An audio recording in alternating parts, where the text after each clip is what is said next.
So animal rights, how are we doing? It's hello to New York City, and Jasmin Singer is the National Advocacy Organizer for Farm Sanctuary, and Mariann Sullivan is the Deputy Chief Court Attorney at the New York State Appellate Court and an Adjunct Professor of Animal Law at Brooklyn Law School and Cardozo Law Schools.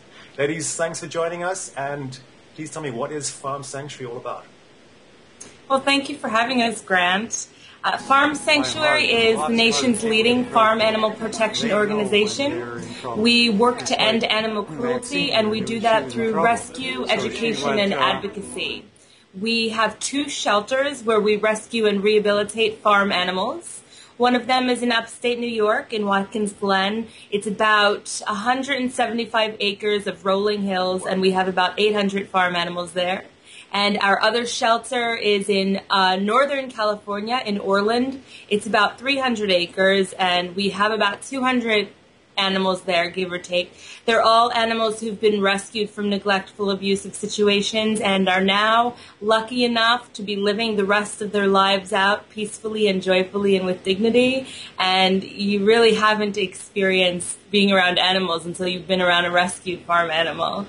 We also have national advocacy campaigns, and that's where I come in. I work on those. I work on the outreach component. I work remotely here from New York City, and we have a few other remote offices throughout the country. The farm animals at Farm Sanctuary are real ambassadors for farm animals everywhere. When you think about the huge amount of animals who are exploited and killed in this country alone. In America, it is that they have 10 million land animals and they're killed also for different, food each year. Even if they're like the same kind of animal. Well, we have lots of great things going on, and they're all detailed on our website, farmsanctuary.org. Right now, we're working on the Walk for Farm Animals. The Walk for Farm Animals is a huge fund and awareness raiser that goes on throughout the United States and Canada.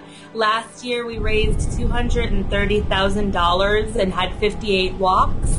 In New York City, where I am, Peter Singer spoke. We have some great speakers. This year, we have 63 walks going on. And it's just a really fun way for people to get together and learn about farm animal issues. We also have something called the Green Food Resolution Campaign. And here in New York City, we started that with the New York City Food Print. And what that is a city council resolution that is currently introduced, not yet passed, but it will be, which calls on New Yorkers to question the connection between their food and their global food print, because, as you know, there is quite a connection there. Right. We're hoping that these resolutions are introduced throughout the country and beyond, and we have resources for how to do that on our website. We also have a Downers campaign. Are you familiar with downed animals? I wanted to ask you about that. I have a sense of what it's about. Maybe you can just tell us. Sure. Well, a downed animal is an animal who's too sick or weak to stand up or walk around. And until very recently in the United States, downed cows were allowed to enter the human food supply. Yeah. And because, which is not only bad for human health, but it's incredibly cruel to these animals, because oftentimes they're poked and prodded until they stand up and enter the slaughter process. Yeah, we've read articles about that. Yeah, absolutely. Yeah, exactly. We're working to get other farm animals into that regulation, because at the moment, the only ones who are not allowed to enter our food supply, and again, this is as of very recently, is cows. So Farm Sanctuary is going to be petitioning the USDA, asking them to introduce other farm animals such as pigs and sheep into that regulation. So that's another thing we're working on.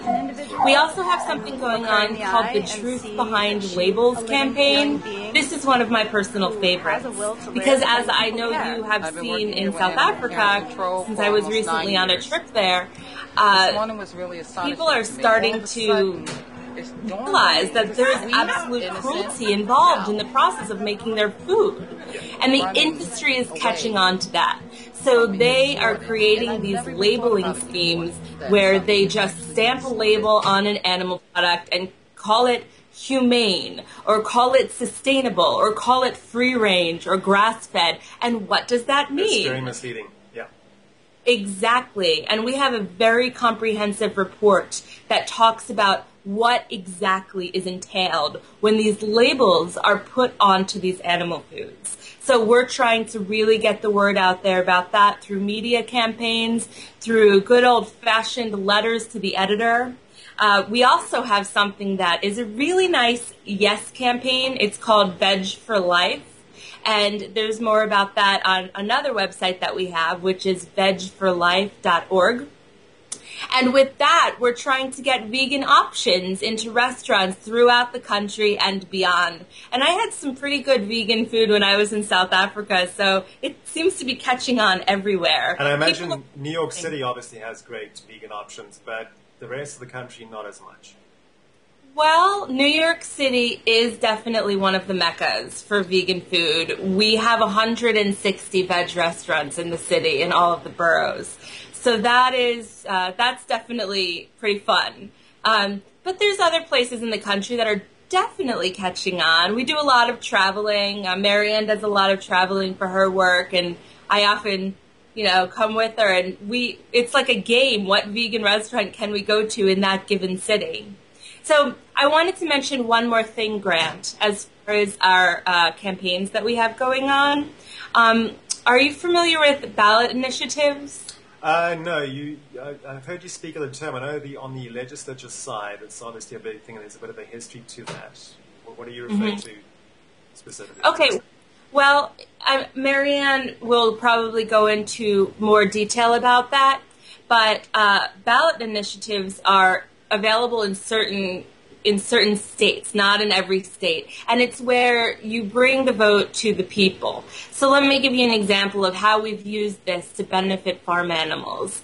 Just last year, in our biggest success yet, the entire state of California passed what was called Proposition 2, and that prospectively banned 3 of the most egregiously cruel confinement systems for farm animals: gestation crates, veal crates, and battery cages.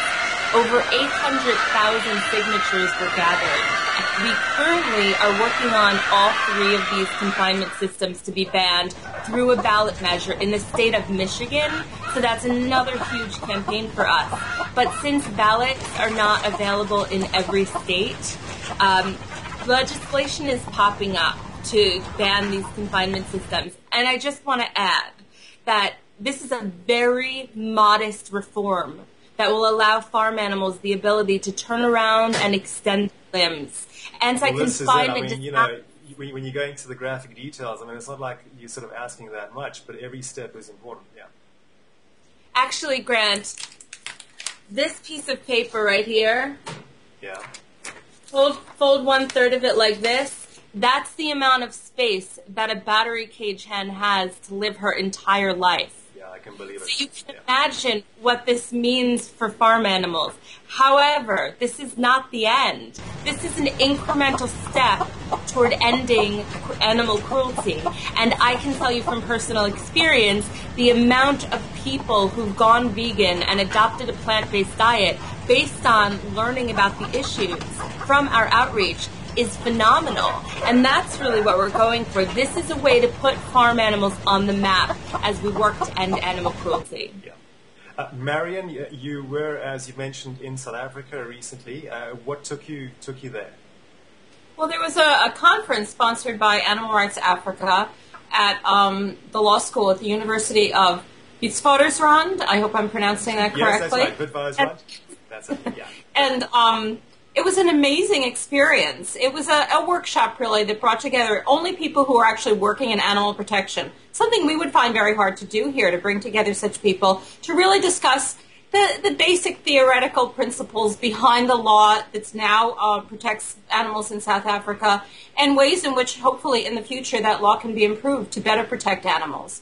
I was there to present on American law as it pertains to animals, and hopefully to see some connections and some ways that we can learn perhaps from what hopefully will happen in South Africa to help improve our laws here, which are unfortunately sadly deficient, especially when it comes to farm animals. Yeah, and